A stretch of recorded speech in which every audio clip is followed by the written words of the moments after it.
Hello and welcome to Digital Tune Podcast, Omar and Hari. So we're on our 10th episode of our second season. Omar, did you think that we're gonna make it to 20? Well, I had some doubts early on, but once we got past one, I was like, we're on.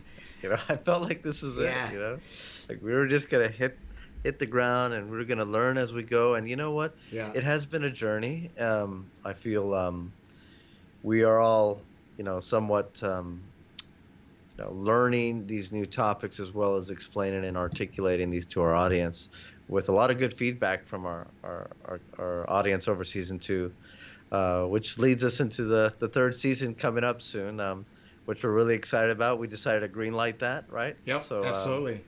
We're uh, both loving what we're doing. Although we had yeah, some early learnings, and as we got more comfortable, we decided that one of the best ways for us to do this is via live, and it gives us an opportunity to connect with our audience, whether they are on LinkedIn, I'm sorry, on YouTube or on Facebook. Facebook Live, yeah. Yeah, and we're gonna try and be as consistent as possible on Thursdays around 7 o'clock or 8 o'clock Eastern. But guys, make sure that you subscribe and follow. That way, you get notified when we go live. Would love for you to come on board and share your thoughts and feedback. We can see what you're typing in, so we'd be happy to interact and make this a fun experience for all of us. We would love that. Absolutely. And thanks again to everybody for a wonderful season. But as we get into our final episode, this was a unique decision for us to finish on this one, but we decided to go on a path. We talked about autonomy and different things, but we decided to focus in on cobots. I'm not sure if a lot of y'all know what that is out there, but it's quite a fascinating realm. And if you haven't heard about it, it's been around for quite some time. It's evolved and it's gotten better. I mean, you might be thinking, what is a cobot? Is it like a robot or such and such? But you're on the right track. The cobots and robots are in the same family. Yeah. However, cobots seem to be somewhat of an application or technology that's been here for some time, and it's being utilized in a lot of different applications, right, Hari? So, Yeah. I mean, I will I tell you, I did not know what a cobot was until about, I would say, 2 years ago. And, since then I've learned a lot, but I still say I probably don't know enough because it's an evolving space. And maybe let's start there. What's the difference between a robot and a cobot? I mean, why do we need a cobot when we already have a robot? Yeah, I mean, those are very interesting questions, right? I mean, uh, robots we're made to think robots are automated and designed to do tasks for us Yeah. in an automated way, right? Where where I think the cobots really kind of maybe cobots really are robots, right? This is kind of the a unique thing of what I see. This is my perspective. It's like Uh, cobots are robots, but in a way they're cloaked under a new name called cobots. And the purpose of the cobots by definition is it's a collaborative automated or robotic technology that assists with a human in a different type of application. So think of it as your co-pilot or your cobot assistant on doing a variety of things from repetitive tasks to heavy lifting to movement of objects to different tasks within a certain station or in a different arena area that you might be doing but things. what's So confusing though is that's what a robot is. yeah, I'd say that's what I'm saying. It's confusing and it's kind of a unique thing, but robots in general seem to be more autonomous. They They're don't need safer. human interaction as much as the cobots may need to have some you know signals or some sensories from a human interaction to continue a task, to stop a task, or to continue the process, right? Versus a robot may just be fully automated and just take that full task all the way through, right? Whatever it is. Yeah. And I think part of this is that it's very hard to get robotic technology to do a complete process or task. That takes a lot of time and effort. So when I started thinking about cobots and robots, I almost feel like these robots are these cobots are part of the robotic future technology just being applied in certain segments or augmented with It's almost like an humans. evolution of robotic Yes, technology. we're not at the full robotic technology, but the cobots are definitely the bridge to help us get to that point. And Yeah. I think this is where we see a lot of adoption, much more quicker, to get the cobots, whether they're simple tasks or simple applications across this process, to be able to be ingrained in a lot of different environments and applications where, humans, I think that emotional factor of them feeling like they're at risk of Mm-hmm. losing their ordinary tasks that they used to have.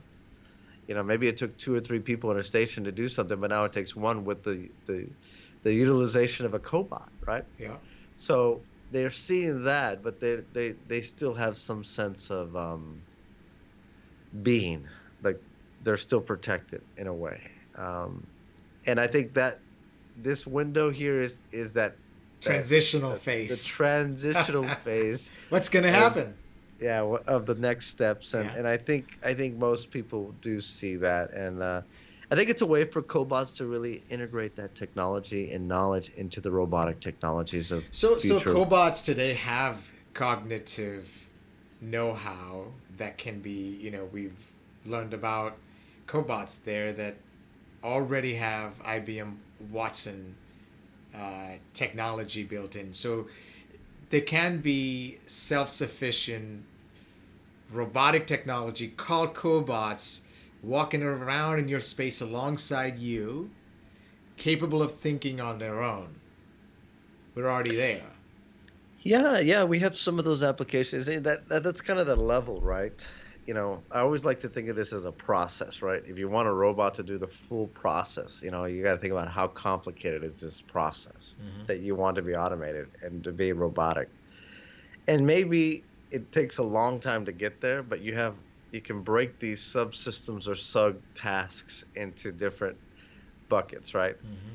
And I think this is where you can really plug in the cobot to be very specific, to use artificial intelligence, to use very minimal sensors, to be very specific, to be very accurate and precise, Yeah. right? To get these steps done. And I think it's powerful because one, you start eliminating some of the human natural Mm-hmm. error out of the process. And two, you start to develop the system of systems Mm-hmm. that are within that robotic framework, right? And right now, each of these systems are handled by cobots, but eventually, when you bring all this technology together, Becomes an army. it becomes a little bit of an army, right? So, I mean, that it becomes a great little point. I remember back when I was in my younger days, talking about, you know, continuous improvement and different types of programs that would help, improve the process, right? And everyone was always afraid of this because they thought that, you're improving processes to get rid of two or three people, to reduce the workforce, to be more efficient. In a way, It's I'm true, right? seeing that same, yeah, it's a true task, right? Yeah. But in a way, you know, we label it as a good thing for the organization, Of course. Always. but but in a way, there's always casualties on the way, and it's the same kind of feeling that we get in this space between robotics, cobots, and the human factor, So, right? but there is also the element of, so I think what you're hitting on is the efficiency aspect. Can a cobot do repetitive tasks more effectively, efficiently, saving you time and money? And, that's just automation, right? That's, not any company intentionally saying, hey, you know, I'm going to get rid of my workforce today and replace them with cobots. But it's simply that a repetitive task is performed better by a robotic system or a cobot, right? But then there are scenarios where a cobot is better suited to perform a task, right? Where there is safety concerns. So there's, there are, areas where a human may not be the best fitted a person, if you could say. Cobot, I don't know if cobot is considered a person, but a cobot can, without fatigue, right, work 24 by 7. Right? I hate to say it, they don't have to pay Social Security either. You bring up a very valid point, right? And it is on the cost and efficiency equation. But you know, the one thing that is not really analyzed is the risk, right? Yeah. What if the cobot goes down? What do you do? Are How you talking mobile about a is that? safety situation, or are you talking about just a downtime Just a event? downtime event. I mean, Yeah. you think about the downtime challenges. If everything is so automated, one thing happens within that process. You hold up the whole flow, right? Where Yeah. the human factor really can be creative, Yeah. move things around, get things flowing, get some things moving around. So you lose that flexibility to be so rigid and focused that But then you're assuming that the flexibility doesn't exist in your system of systems that you described before. yeah, well, I mean, you Because have to we build do that in. build. You have to build that Right. in, We right? we today we do that with redundancy. Yeah. Redundancies, absolutely, Yeah. and I always think, a very near application that I think about, we have lifeguards. If you just think about the lifeguard today Yeah. out in the beach, that position of somebody going out trying to save somebody is a very risky, and it involves a lot of courage and skill for the lifeguard to go out and risk. They're going to have to risk their lives. Yeah. You're seeing a lot of applications where you have, floating devices that are automated that are going Yeah. out to automate, robotics or cobots or what do you want to call it, to go out and actually reach these individuals much faster than Yep. a typical life. So if you think about the technology and the application uses, it's here, and Mhm. it's very um, exciting, I would say. So I think we're, whether it's safety critical or Mhm. whether it's, sensitive handling. I've come across some applications where, even food processing for that matter, Yeah. where the handling needs to be, very specific, sensitive. A cobot might be able to do a better job by doing a repetitive task much, in a much different way than a human, because this variability exists when a human does something, right? Or in pharmaceutical space, or even you and I talked about surgical space in the healthcare field, Oh, right? I mean, absolutely. I mean, you think know, about the advances there. I mean, yeah. it's I mean, unbelievable. if there's going to be a brain surgery, you might as well have a complete visibility and automation. And if you get to that point where you don't have to have a human drill a hole into your brain, and a brain, and a cobot can do it better because they have better visibility, they have better vision, and they have more accuracy and more consistent, a way to do it in a repeatable fashion. I don't know. I would pick a cobot over a doctor. Absolutely, right? I mean, you would think that the consistency is there, it's tried, true, and it's worked, right? I Yeah. mean, a lot of that, you take the human element out of it, right? Um, Yeah. but then, you bring up a very good point, you know, with doctors and surgery, right? At some point, are they going to be really needing to get in there and use their hands, or is this going to be a fully automated? This is a very interesting thing. I mean, we start thinking about technology around surgery and applications Mm-hmm. when you can 3D scan the body. I mean, we have technology today, machining. Think about all the, like even in the industrial applications where they're machining tools or designing different Mm-hmm. components, 3D printing, modeling and designing Yep. and digital twinning and different ways of the 3D Our I mean, think favorite about term. that. Exactly. Think Yeah. about the 3D digital twin of the body, of your own Yeah. body. And the cobot knows you better Of course. I mean, they than have. the doctor that you have that has three different doctors of specialties, but they Cobot knows your body better than any of those doctors out there.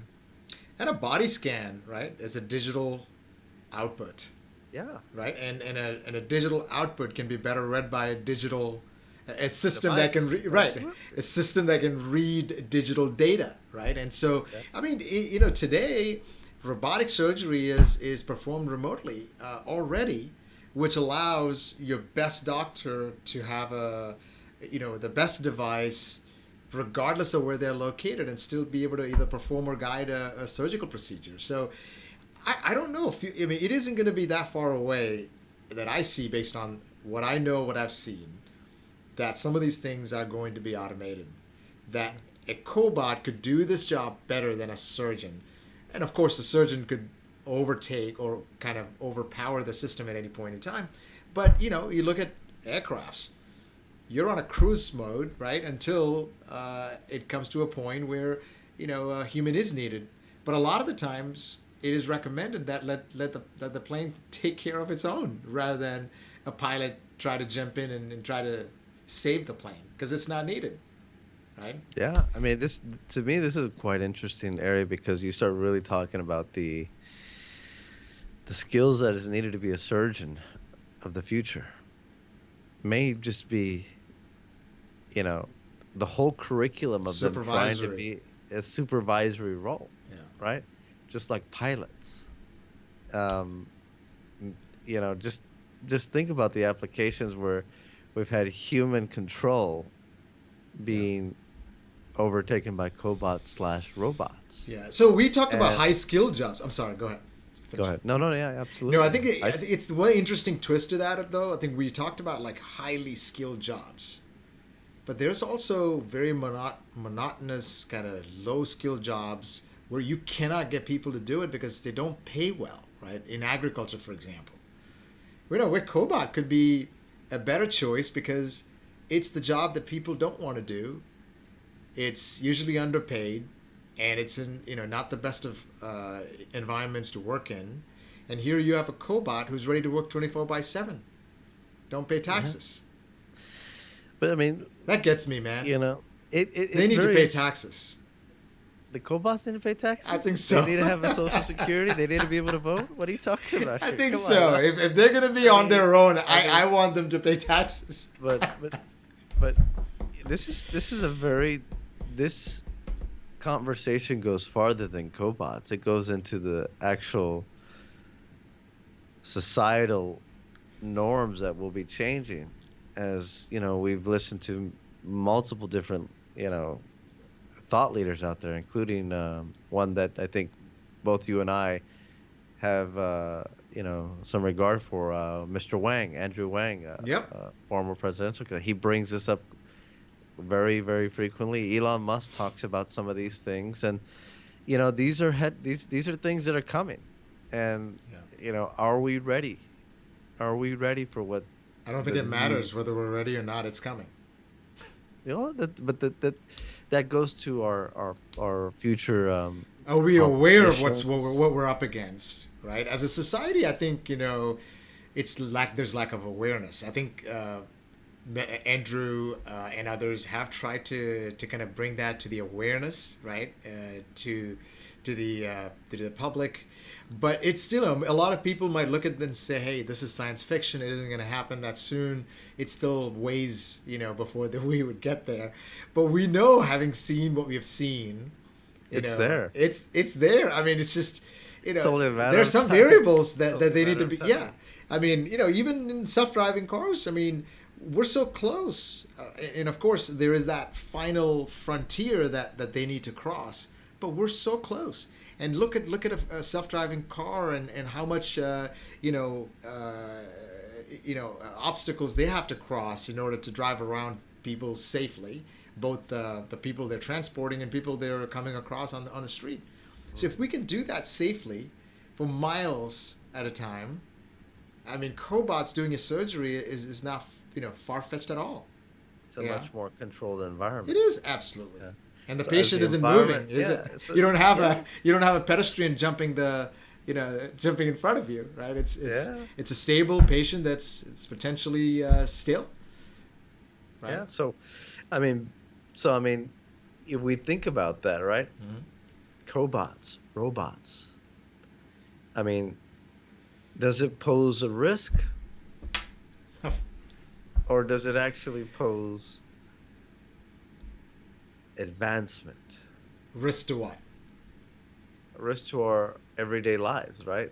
Our future surgeons, future pilots, future mundane Jobs, you mean? Risk to jobs? jobs. Yeah, the individual out there.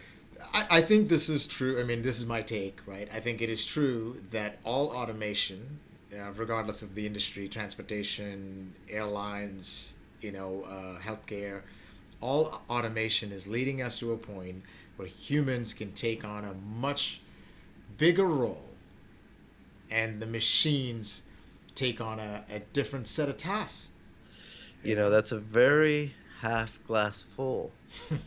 Bigger role.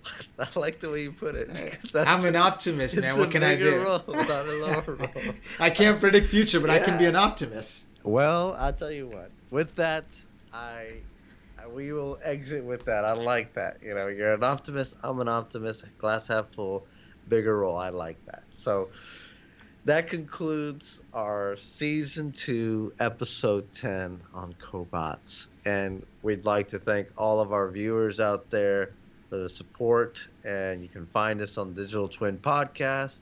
Hari and Omar signing out for season 2. We'll see you next season. See you next week.